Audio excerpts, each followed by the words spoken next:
Pessoal que está se preparando para o concurso do INSS, nós estamos com uma maratona de direito administrativo aqui no canal, com foco total na Sebrasp e no edital de vocês.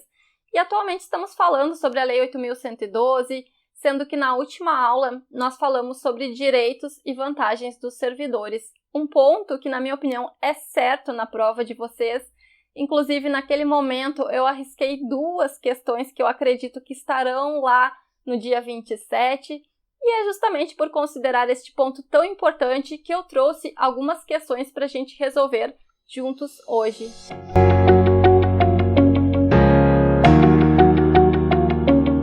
Sejam bem-vindos, meu nome é Natália. Não deixem de se inscrever no canal, curtam os vídeos. Se tiverem dicas, dúvidas, deixem nos comentários. E dando sequência ao nosso estudo sobre a Lei 8.112, hoje nós vamos resolver algumas questões sobre direitos e vantagens dos servidores públicos federais, que é um ponto que certamente estará presente na prova de vocês. E não basta, como vocês já sabem, né, quem é concurseiro sabe que não basta a gente estudar a teoria, a gente precisa também praticar e a gente faz isso com questões. Mas antes de começar o conteúdo, pessoal, eu gostaria que vocês respondessem quem de vocês que está assistindo a este vídeo será o futuro ou a futura servidora do INSS. Quem responder eu nos comentários certamente será aprovado e nomeado neste concurso. Mas chega de enrolação, vamos então às nossas questões. Vamos começar, questão número 1, uma questão de 2021. Segundo a Lei 8.112, o servidor público poderá ausentar-se do serviço por 8 dias consecutivos, sem qualquer prejuízo, no caso de: letra A, falecimento do cônjuge; letra B, doação de sangue; letra C, alistamento eleitoral; letra D, indisposição do colega de trabalho; e letra E, recadastramento eleitoral. Pessoal, quem assistiu ao vídeo onde eu abordei a teoria sobre direitos e vantagens responde facilmente esta questão. Vocês precisam lembrar ali sobre concessões que o prazo máximo é esse prazo de 8 dias. E eu comentei com vocês naquela ocasião que este prazo era dado ao servidor para acontecimentos mais importantes. Lembrem-se, pessoal, que dentre estes acontecimentos importantes nós tínhamos falecimento e casamento. Lembrem-se também que para doação de sangue é 1 dia e, em se tratando de alistamento eleitoral e recadastramento eleitoral, o prazo máximo era de até 2 dias. E, em se tratando de indisposição do colega de trabalho, isso daqui não faz nenhum sentido, né? Então, a resposta certa é a letra A, falecimento do cônjuge. Vejam o que diz o artigo. É o artigo 97 da Lei 8.112, e ele estabelece que, sem qualquer prejuízo, poderá o servidor ausentar-se do serviço, inciso 3º, por 8 dias consecutivos em razão de casamento ou então de falecimento do cônjuge, do companheiro, dos pais, da madrasta ou padrasto, dos filhos, enteados ou então de menor sob guarda ou tutela e irmãos. Mas vamos continuar e vamos à questão número 2, uma questão de 2018.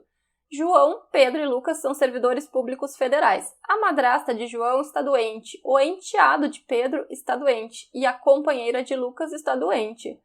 Nesta situação hipotética, de acordo com a Lei 8.112, se a assistência direta dos enfermos for indispensável e não puder ser prestada simultaneamente com o exercício dos cargos ou mediante compensação de horário, a licença por motivo de doença em pessoa da família poderá ser concedida a... Pessoal, esta tá bem fácil, né? Quem assistiu ao vídeo não vai ter dúvida nenhuma. Inclusive, durante a aula teórica, eu reforcei com vocês quais eram os familiares que, estando doentes, justificariam a concessão da licença por motivo de doença em pessoa da família, e todos estes aqui se enquadram, ou seja, tanto a madrasta como o enteado como a companheira autorizam a concessão por motivo de doença em pessoa da família. Então, a resposta certa é a letra E, João, Pedro e Lucas. Mas vamos então fazer uma leitura do artigo e ao artigo 83.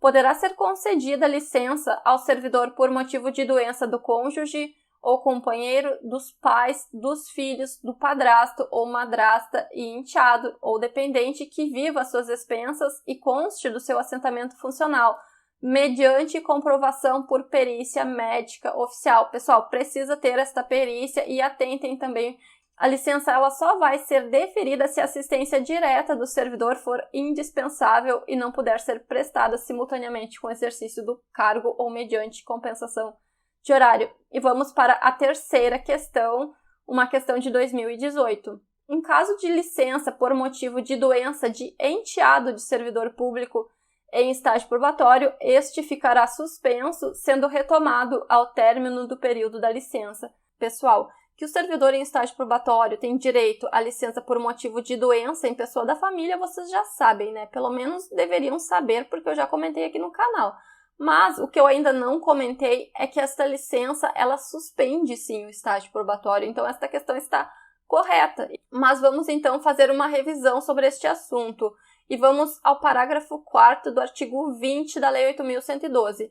Ao servidor em estágio probatório, somente poderão ser concedidas as licenças e os afastamentos previstos nos artigos 81, incisos 1 a 4, artigo 94, artigo 95 e artigo 96. Bem assim, afastamento para participar de curso de formação decorrente de aprovação em concurso para outro cargo da administração pública federal. Então, percebam que o servidor em estágio probatório tem direito também a afastamento para participar de curso de formação decorrente de aprovação em concurso para outro cargo na administração pública federal. Então, se porventura um dos candidatos ao concurso do INSS já ocupa um cargo público federal, ele tem direito a este afastamento para participar do curso de formação. Mas, pessoal, então, as licenças previstas no artigo 81 são por motivo de doença em pessoa da família e por motivo de afastamento do cônjuge ou companheiro para o serviço militar e para a atividade política. Este servidor também tem direito a afastamento para o exercício de mandato eletivo e afastamento para estudo ou missão no exterior. E aqui, no artigo 96, nós temos o afastamento queridinho da Sebrasp, né? Que é o afastamento de servidor para servir em organismo internacional de que o Brasil participe ou com o qual coopere, com a perda total da remuneração. Ele perde a remuneração, mas ele tem direito a este afastamento mesmo em estágio probatório. Mas quais dessas licenças e afastamentos suspenderão o estágio probatório?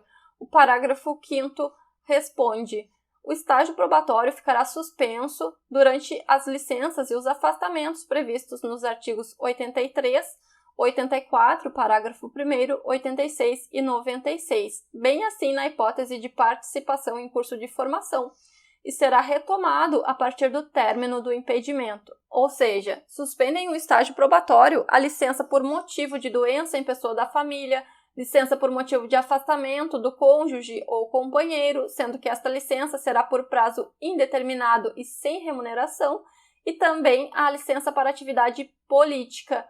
E também suspende o estágio probatório o afastamento de servidor para servir em organismo internacional de que o Brasil participe ou com o qual coopere com a perda total da remuneração. Pessoal, este tópico aqui sobre as licenças que suspendem o estágio probatório, vocês precisam saber, tá aparecendo bastante nas provas de concursos públicos.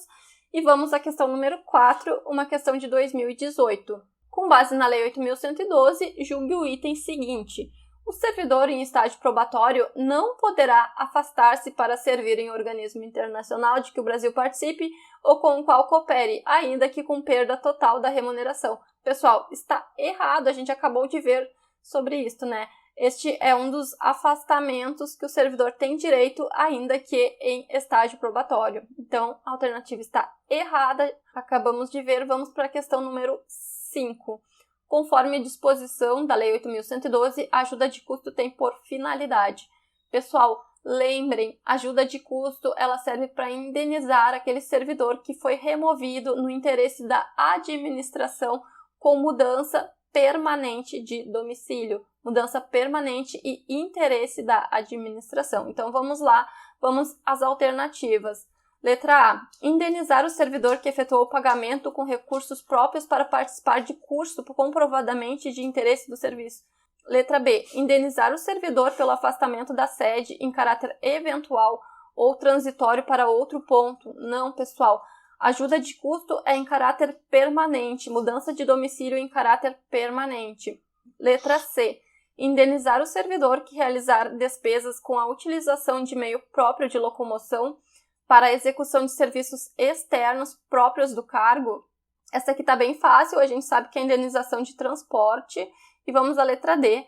Ressarcir as despesas comprovadamente realizadas pelo servidor com aluguel de moradia ou com um meio de hospedagem administrado por empresa hoteleira. Não, pessoal, aqui também ficou fácil, a gente sabe que é auxílio moradia, né? Mas vamos à letra E, que provavelmente é a nossa alternativa. Compensar as despesas de instalação do servidor que, no interesse do serviço, perfeito. Passar a ter exercício em nova sede com mudança de domicílio em caráter permanente. Perfeito, pessoal, esta é a nossa alternativa correta. E vamos dar uma revisada nos artigos também. Então, a letra E é a alternativa correta e vejam o que diz o artigo 53. A ajuda de custo destina-se a compensar as despesas de instalação do servidor que, no interesse do serviço, passar a ter exercício em nova sede com mudança de domicílio em caráter permanente, vedado duplo pagamento de indenização a qualquer tempo no caso de o cônjuge ou companheiro que detenha também a condição de servidor vier a ter exercício na mesma sede. Portanto, a resposta correta é a letra E vamos continuar, vamos à questão número 6. Uma questão de 2017. Quando um servidor público federal é removido a pedido com mudança de sede, independentemente do interesse da administração e por motivo de saúde própria, ele faz jus à ajuda de custo no valor de uma remuneração? O que vocês acham? Pessoal, pelo amor de Deus, quem assistiu a aula teórica não pode errar essa questão de jeito nenhum. Eu reforcei lá naquele momento que esta ajuda de custo ela só é devida ao servidor quando a remoção se der no interesse da administração. Se o servidor for removido a pedido, ele não tem direito à ajuda de custo. Portanto, esta questão está errada. Se vocês ficaram com dúvida, assistam, por favor, a aula teórica. Então, a resposta está errada e o artigo que eu trouxe aqui para vocês é aquele mesmo artigo 53 que aborda a ajuda de custo, estabelece que ela se destina a compensar despesas de instalação.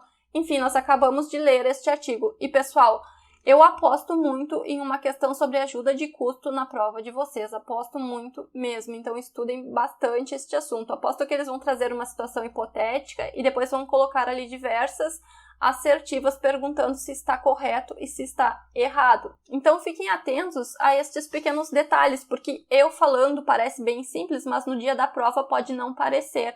Ajuda de custo é mudança de domicílio em caráter permanente, no interesse da administração. Se a questão trouxer que esta mudança de sede se deu em caráter eventual ou que o servidor foi fazer algum curso fora da sede, pessoal, ela estará falando de diárias e não de ajuda de custo. Então, cuidado, porque isto vai estar lá no dia 27 na prova de vocês. Mas vamos continuar. Questão número 7, uma questão de 2017. Inácio, analista judiciário de determinado tribunal, entrará em férias em outubro de 2017 e ele preencheu todos os requisitos legais exigidos pela Lei 8.112. Tendo como referência essa situação hipotética, assinale a opção correta. Letra A. As férias não poderão ser interrompidas, salvo única e exclusivamente por necessidade do serviço declarada pela autoridade máxima do órgão ou entidade. Está errado, nós já falamos sobre isso. Existem outras hipóteses em que as férias poderão ser interrompidas, como, por exemplo, calamidade pública. E uma dica é que vocês fiquem sempre muito atentos a estas palavras, única, exclusivamente. Quando aparecer na alternativa, pessoal, a possibilidade de estar errada é grande. Mas vamos então à letra B. Se Inácio for exonerado do cargo efetivo, ele deve receber, a título de indenização pela exoneração, o período das férias, a que tiver direito, e ao período incompleto, na proporção de 1/12 por mês de efetivo exercício ou fração superior a 14 dias. Pessoal, tudo indica que esta é a nossa alternativa correta, mas vamos analisar a letra C e a letra D. Se Inácio for o chefe de sua repartição, ele deve receber adicional correspondente a 2/3 da remuneração do período das férias. 2/3 não, né, pessoal? O adicional é de 1/3. Letra D. As faltas ao serviço, ainda que devidamente justificadas, serão consideradas para o cálculo da quantidade de dias de férias de Inácio. Pessoal, não. Estas faltas ao serviço, elas não são computadas para o cálculo das férias. Vamos então aos artigos. Vamos dar uma revisada boa nisso, porque pode cair também. Então, a resposta certa é a letra B, que é cópia do parágrafo 3º do artigo 77, que ele diz que o servidor exonerado do cargo efetivo ou em comissão perceberá a indenização relativa ao período das férias a que tiver direito e ao incompleto na proporção de 1/12 por mês de efetivo exercício ou fração superior a 14 dias. Pessoal, vamos ver o que diz o artigo 76. Independentemente de solicitação, será pago ao servidor, por ocasião das férias, um adicional correspondente a 1/3 da remuneração do período das férias. No caso de o servidor exercer função de direção, chefia ou assessoramento ou ocupar cargo em comissão, a respectiva vantagem será considerada no cálculo do adicional de que trata este artigo. Então, não fala nada sobre 2/3, né? Vamos então agora ao artigo 77, parágrafo 2º. É vedado levar à conta de férias qualquer falta ao serviço. E por fim, então, pessoal, artigo 80. As férias somente poderão ser interrompidas por motivo de calamidade pública, comoção interna, convocação para júri, serviço militar ou eleitoral ou por necessidade do serviço declarada pela autoridade máxima do órgão ou entidade. Então, percebam que não é unicamente por necessidade do serviço. Existem outras possibilidades. Mas vamos continuar e vamos à questão número 8, uma questão de 2021. As atribuições do cargo definidas em lei não garantem por si só a concessão e a continuidade do pagamento dos adicionais de insalubridade e periculosidade. Pessoal, o que vocês acham? Está certo ou está errado? Está correto, pessoal, porque cessando as circunstâncias que levaram ao pagamento destes adicionais, eles não serão mais devidos aos servidores. Vejam o que diz o artigo 68, parágrafos 1º e 2º. Os servidores que trabalham com habitualidade em locais insalubres ou em contato permanente com substâncias tóxicas, radioativas ou com risco de vida fazem jus a um adicional sobre o vencimento do cargo efetivo. Todavia, o direito ao adicional de insalubridade ou periculosidade cessa com a eliminação das condições ou dos riscos que deram causa à sua concessão. Portanto, pessoal, se não existir mais aquelas condições que deram causa à concessão, estes adicionais cessam e não serão mais pagos ao servidor. E eu gostaria de lembrar vocês também que se o servidor fizer jus aos 2 adicionais, tanto de insalubridade como de periculosidade, ele deve escolher um deles, ele não recebe os 2 simultaneamente. E vamos então à questão número 9, uma questão de 2018. Constitui indenização ao servidor. E eu espero sinceramente que todos que assistiram a aula teórica saibam responder esta questão. Se vocês não souberem, assistam lá novamente, porque eu falei para vocês. Mas vamos então às alternativas e vamos à letra A. Pagamento de serviço prestado em horário compreendido entre as 22 horas de um dia e as 5 horas do dia seguinte. Pessoal, isto é indenização? Vocês precisam saber diferenciar as indenizações dos adicionais e também das gratificações. Letra B. Verba paga a servidor que trabalhe habitualmente em local insalubre ou em contato permanente com substâncias tóxicas radioativas. Pessoal, aqui é o adicional de insalubridade ou então de periculosidade. Alternativa C. Verba paga ao servidor que atue como instrutor em curso de formação, de desenvolvimento ou de treinamento regularmente instituído no âmbito da administração pública federal. Pessoal, também não é indenização, porque aqui nós temos a gratificação por encargo de curso ou concurso. Vamos à letra D. Pagamento ao servidor de percentual de 1/12 da remuneração a que fizer jus no mês de dezembro por mês de exercício no respectivo ano.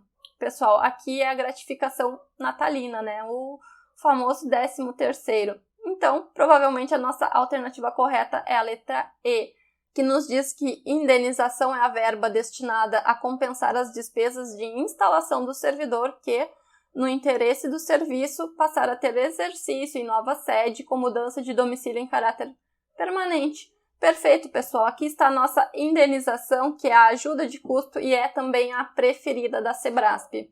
Vamos então dar uma revisadinha aqui sobre quais são as indenizações. E nós temos como indenizações ajuda de custo, diárias, transporte e auxílio moradia. E vamos então à nossa questão número 10, que é a última questão de hoje. Matilde, servidora pública federal do Tribunal Regional do Trabalho da 7ª Região, será removida por interesse do serviço da primeira vara do trabalho da região de Cariri para a primeira vara do trabalho de Sobral. Sendo a mudança em caráter permanente, caberá ao tribunal compensar as despesas de instalação da servidora na nova sede. Nessa situação, de acordo com a Lei 8.112, Matilde terá o direito à percepção da indenização denominada letra A, transporte, letra B, auxílio moradia, letra C, ajuda de custo, letra D, diárias. Bem fácil, né, pessoal? Ainda mais sendo esta a última questão, a gente já revisou bastante este tema nas outras questões e a gente sabe que a resposta certa é a letra C, ajuda de custo. E eu trouxe aqui o artigo 53, que a gente também já viu em outras questões. Pessoal, vocês precisam saber ajuda de custo. O Sebrasp tem cobrado muito atualmente, cobrou em questões antigas, em questões recentes. Então, a ajuda de custo é a preferida, é a indenização preferida deles e vocês precisam saber. Além disso, vocês precisam saber diferenciar ajuda de custo de adicionais e também de gratificações. Não confundam. Ali na nossa aula teórica, eu coloquei um esquema bem legal, onde eu elenquei todas as indenizações, as gratificações e os adicionais. Deem uma boa olhada lá. Mas a ajuda de custo é fundamental, inclusive é a minha aposta de questão para a prova de vocês. Espero que vocês tenham gostado do vídeo. Resolver questões é fundamental para quem busca aprovação em concursos públicos. É a melhor técnica de memorização e com certeza quem está assistindo aos vídeos não terá nenhuma surpresa em direito administrativo no dia da prova, pessoal. E na próxima semana nós finalizamos esta parte sobre a Lei 8.112 e começamos outros importantes pontos de direito administrativo. Mas então por hoje era isso. Se tiverem dúvidas, deixem nos comentários, eu respondo todo mundo. E era isso. Bons estudos!